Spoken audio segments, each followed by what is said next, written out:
the king took him away. And the king didn't personally come. The king wasn't there in that village. But the king's men were there. Whenever the king's men were seen, then immediately the people would think of the king. They knew this person couldn't be arrested without the king's own approval. The king has ordered this. And the soldiers would come. In the name of the king, you're under arrest.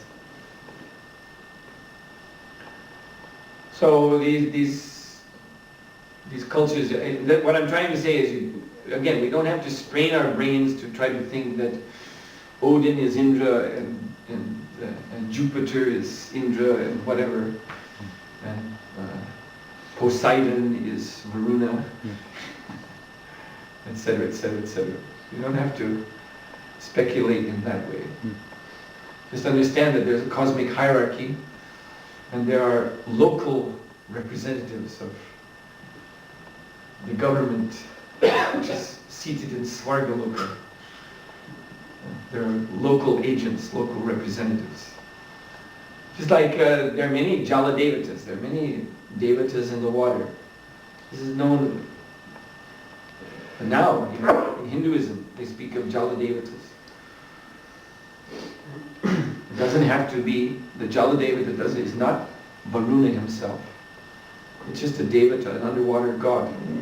But he has some jurisdiction, perhaps of a particular region of the sea, or a particular lake, or a particular body of water, some section. He has his own jurisdiction. So he gets his power ultimately from Varuna, who ultimately gets his power from Vishnu, like that.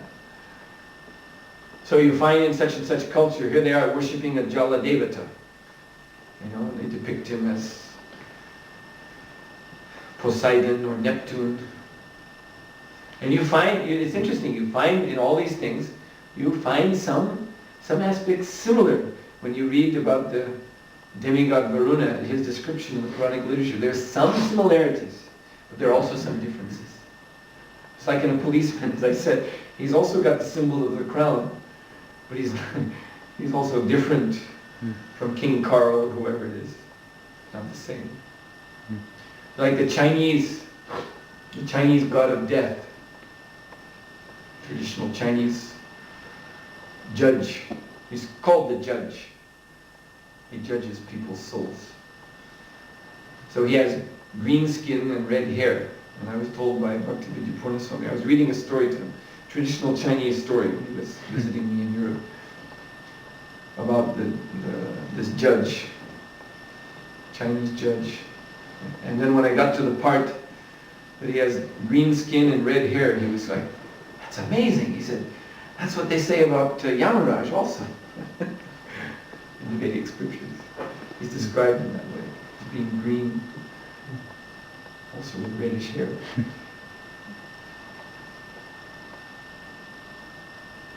So there's some similarities, but you don't have to take it that the Chinese judge of the dead is Yamaraj himself. These are powerful, powerful personalities. Just so you see any powerful leader, he has so many secretaries, he has so many representatives, he has so many agents working on his behalf. And they're also bearing his symbols. They're doing things in his name. And they are respected. They're respected as he is respected.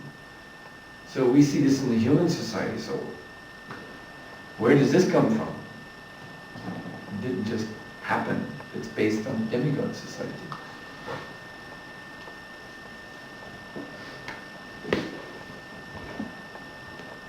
Yes? You've been talking about nature that is habituated by this second nature. So I was thinking it's very important actually about, we often talk about our nature and getting services according to our nature and getting engaged. So it seems actually quite important. Yes, it is important up to a point.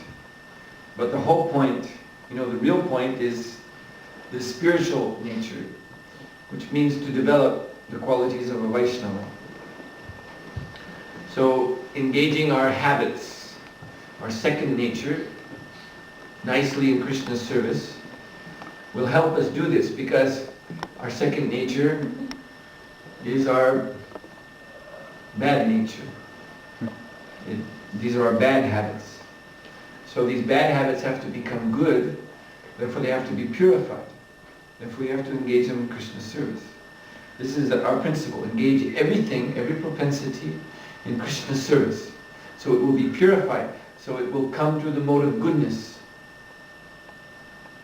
And this is the Daivi Varnashram. The entire Daivi Varnashram is in the mode of goodness, because everything is engaged directly in Krishna's service. Therefore it's all illuminated.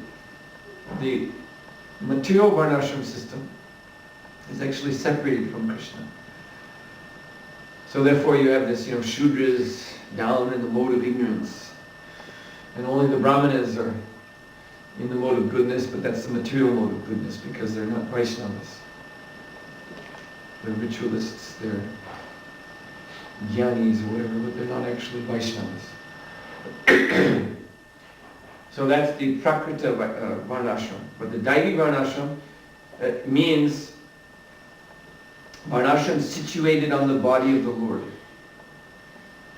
You see? So how can you make a difference between the legs of the Lord and the head of the Lord? You want to say, my dear Lord, your head is very nice because it is the mode of goodness, but your legs, they're the tamo guna. You can't say that. The Supreme Lord, He is all good.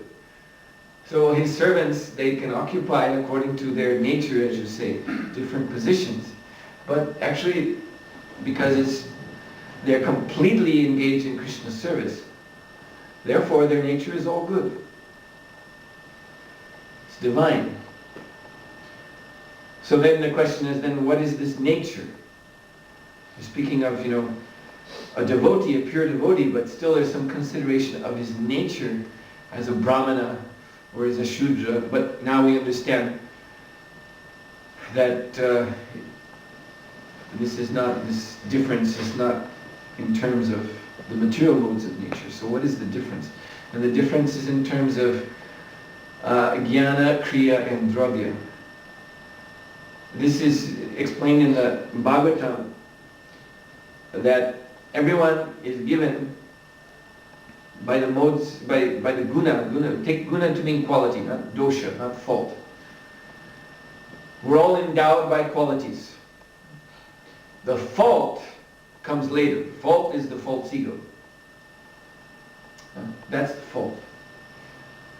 That we take these qualities as meant for ourselves. They're our qualities. But actually they're Krishna's qualities. Karya karna kartitve. All activities and their effects are hetu prakriti ruchite. They're done by prakriti. And Krishna is the karta.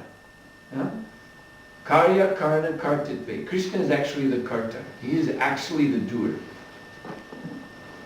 But the prakriti is his nature. So these gunas, these three modes, they're actually Krishna's own modes of how he acts in his lila of creation, maintenance and destruction. So those modes are all good. You can't criticize Krishna. Oh, Krishna, you created, that's so nice. But now you're destroying Krishna, you're bad. You've destroyed. You can't say that. Everything Krishna does is absolute, it's all good. So the dosha, when we refer to the modes of nature as dosha, meaning faults, that means with false ego. Acting under the modes means acting under the false ego. So you remove the false ego, and what is left is jnana dravya kriya, this endowment. Krishna's material nature, or let us just say his nature, his energy, endows us with jnana, with a certain kind of knowledge, with kriya, a certain kind of activity. Dravya means we feel at home around certain kinds of things, certain kinds of paraphernalia, objects. You know, just like a person who has the gyan, the knowledge of a mechanic, and the kriya, he knows how to do things, he knows how to work with machines. Then, where does he feel most at home? You know, most, in his own natural situation, where there are machines that he can work on. If you take him and you put him in a library where there's books, then maybe he feels a little out of place. So he's in his own element, where the objects which he has the jnana and the kriya that correspond. So everybody is endowed with a certain jnana, dravya, kriya. And so in Daivi Varnashram Dharma, we just engage this jnana, dravya, kriya in Krishna service completely. And then, yes, you can see a correspondence, you can see, as I was mentioning, a mechanic. Now, but if this mechanic, so he has the jnana, dravya, kriya to be a mechanic. But if he's following the four regular principles, if he's chanting 16 rounds, then you don't call him a Shudra. You don't say, oh, you dirty Shudra. You don't belong here among us Brahmanas. You don't say that. He's a devotee of the Lord. The Prabhupada says, Vaiṣṇava automatically includes Brahmanism. What is a Brahma? Brahma-gyaniti Brahmana. Brahman is one who knows Brahman. He knows the Lord. He knows the science of God. He knows how to be, and what is that? Jnana, knowledge, and also knowledge of how to serve the Lord in a particular way. Kriya, activity, which is pleasing to the Lord. Dravya, and these things he offers in the Lord's service. That's a Brahmana. That's a Brahmana. So, therefore, anyone can be a Brahmana, even a mechanic, as long as his activities are free from falsehood. As long as he does everything for Krishna, then his jnana, dravya, kriya is pure.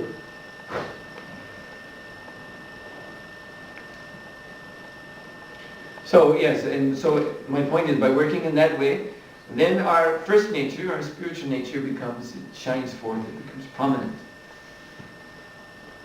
The all good qualities of the Vaiṣṇava become prominent in that person. Okay, let's stop here. Srila Prabhupada ki jai.